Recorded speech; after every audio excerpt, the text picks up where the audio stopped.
সুনীলময় বসুর পেটুর দামু পেছায় লোভী, যখন তখন খায় টপাটপ গিলতে থাকে, যখন যাহা পায়। বিয়ে বাড়ি শ্রাদ্ধ বাড়ি দেন না কিছুই বাদ, খাওয়ার কথা শুনলে তাহার নাই কপসা।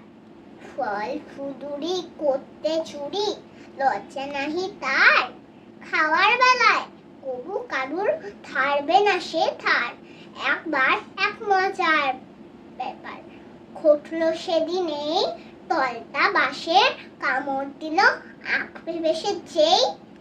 আর কোথা যায় শক্ত বাঁশে ভাঙলো তাহার দাঁত, গাক গাক গাক পেটুর দামু চেঁচায় সারা রাত।